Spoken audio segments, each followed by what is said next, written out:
5 then. It's Friday. It's nearly Friday.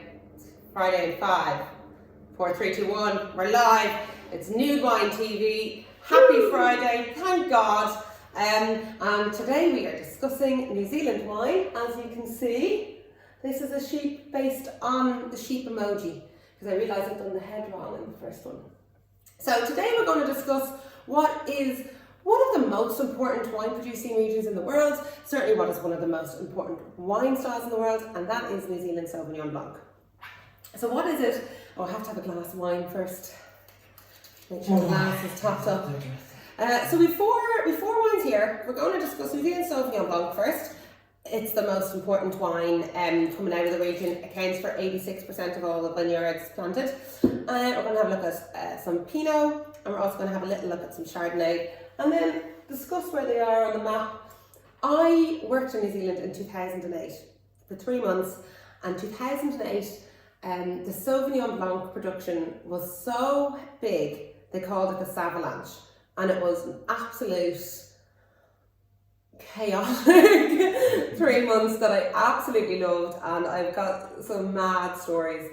How did you end up down there working there, Michelle? I was working, or I applied for a job. I was working in London at the time as a sommelier in a restaurant. I would have been in my mid-20s, and there was a job advertised called The Apprentice with one of the best wine companies in the UK called Liberty Wines, and I applied and somehow got it. I don't know how. And part of the apprentice program, I was in sales training and marketing training. I picked in the warehouse, I worked in credit control. But the best part about it was that I was actually sent to New Zealand for 3 months to learn. It was brilliant, the best party ever, 3-month party. I also went to Italy as well. But anyway, so kick straight into it. So everyone's heard of Cloudy Bay. Cloudy Bay is from the region of Marlborough. So New Zealand has 2 islands, the North Island and the South Island. And Marlborough is the northern tip of the South Island. And it gets the most sunshine hours out of all of New Zealand. It's also, because it's so coastal, you get those sea breezes. So although it's southern hemisphere, it's actually considered cool climate. It's actually considered the same type of climate as Europe. So you get a lot of heat, a lot of cool breezes to keep it nice and cold. You don't get that much rain. And a guy called Kevin Judd, is everything okay, Cameron? Yeah, absolutely. Oh, you're looking lost there. No, it's good. All right. Sorry. So Kevin Judd in 1983 started a wine called Cloudy Bay, and I remember that because 1983 is my birth year. And he started this style of wine, which is now what is synonymous with New Zealand Sauvignon Blanc. Over the years, Cloudy Bay just became so important and so influential. It was bought by Moët, LVMH, which is Moët and Louis Vuitton. So it went into, I suppose, a luxury brand as opposed to even a wine. And Kevin Judd left Cloudy Bay to set up his own project, which is called Greywacke. We have it here. So you look at Cloudy Bay, you're looking at spending 40 quid for a bottle of vino. Greywacke is 25 thereabouts. Totally different price spectrum, very, very, very focused on quality. It wins absolutely tons of awards. And interestingly, so Kevin Judd was the winemaker. The grape growers for the original Cloudy Bay project also left a few years before with their vineyards, and they set up Dog Point. So I don't know if anyone's ever heard of Dog Point. So Dog Point and Greywacke actually then produce wines out of the same facility, or they certainly did a few years ago. Cool names, isn't it? Yeah, they're cool. Greywacke is actually the name of the soil. That's what I was about to ask. It's a funny name. They say Greywacke, like the E is actually a Y, and it's the name of the soil. So that's the style of Sauvignon Blanc. Most of the most important wines, certainly from Sauvignon, come out of this region. Now I've also got a Pinot Noir here. The Pinot Noir I have here is from Marlborough. It's from one of my favourite winemaking couples, a chap called Matt Thompson and his wife Sophie, and it's just such a stunning wine because it's made in Marlborough, where you typically get quite, I suppose, opulent fruit. Kind of like, for me, when I start drinking New Zealand Pinot, it was a bit like Ribena, which is nice when you want something sweet, but not nice when you want something a bit more in the savoury style. And what the guys have done here is they've made that really savoury style. You can also get Pinot Noir in Central Otago. So that's right down. So Central Otago is the southerly most wine producing region in the world. Now, I was just double checking my facts earlier, and apparently Central Otago is in an argument with Patagonia, who also believe that they are the most southerly wine producing region in the world. For the sake of today's TV, I'm going to say Central Otago. What you get in Central Otago is a very extreme climate. So it's quite mountainous, it's quite high up, it's very far down.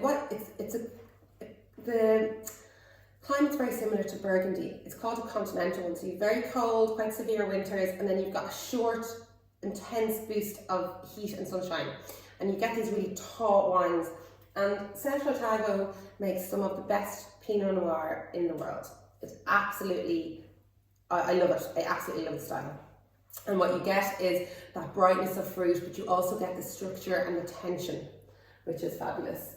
So these are the two most important regions in Marlborough. There are a couple of other ones. There's one called Canterbury, Opara Valley, Nelson up here. There's a very famous winery called Noordorf up here in Nelson. I've left it off because mainly what you look at are these few regions. So you've also got up Wellington. So Wellington is my favourite. I actually prefer Wellington to Auckland. Wellington is cool. It's like super trendy, hipster town. And just outside of Wellington, there's an area called Martinborough. And Martinborough is home to mainly Pinot Noir. You get some Sauvignon, you get some Chardonnay, but what it's most famous for is Pinot Noir. And one of the most important wineries producing wine there is Aotearangi. And that's in the top 12 families. New Zealand have a thing called the top 12 families. So you've got Pinot here, and then you go further up the coast, you'll notice that the concentration of quality vineyards is on this side. Why is that? I have no idea. I meant to Google it actually. I'm sure there's a few. I'm sure I don't know. I'd say it's the cooler winds coming in. Yeah. It's all Because these, here- it's all these sides. Yeah, over here you've got, and it's quite Sheep. tropical and hot up here. And over here, what did you see? Sheep. Sheep. Over here you've got sheep.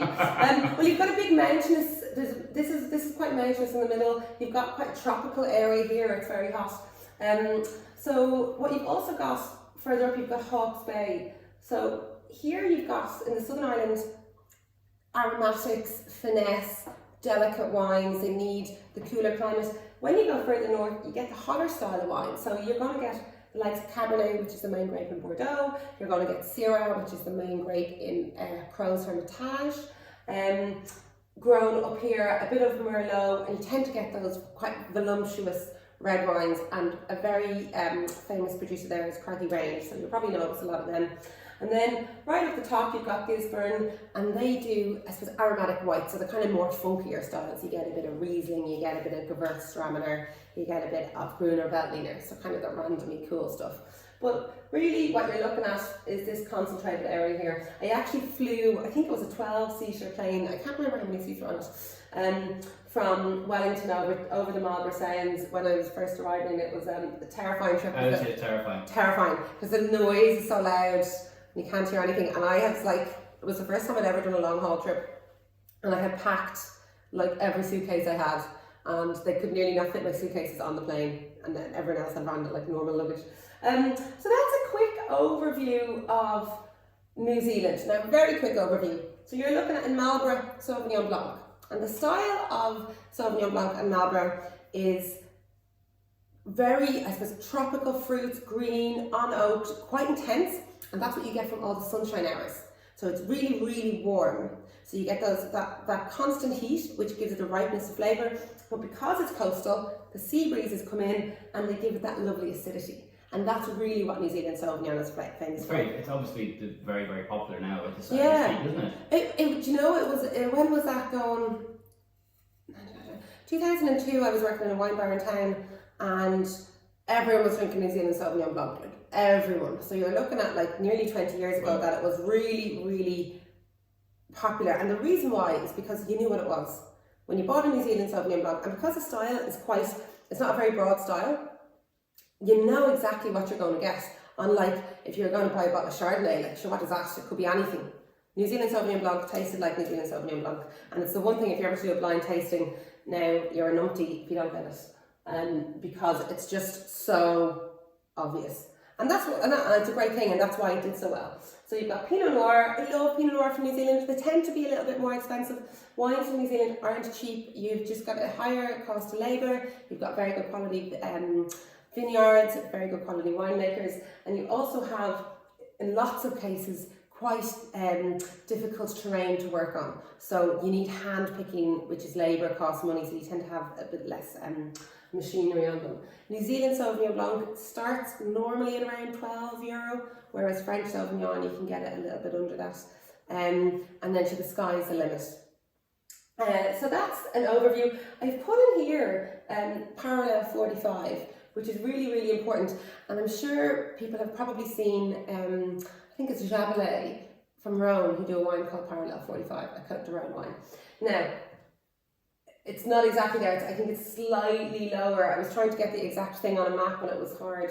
So that's in the southern hemisphere. That's in the southern hemisphere. On So the parallel for the southern 45 parallel and the northern 45 parallel, in and around those lines, that is where you get all the quality regions. So the northern 45 parallel, you have Piedmont, which is famous for Barolo. You have Bordeaux. You have Rhone. So and there's there was one more. I can't remember what it was. Can you remember?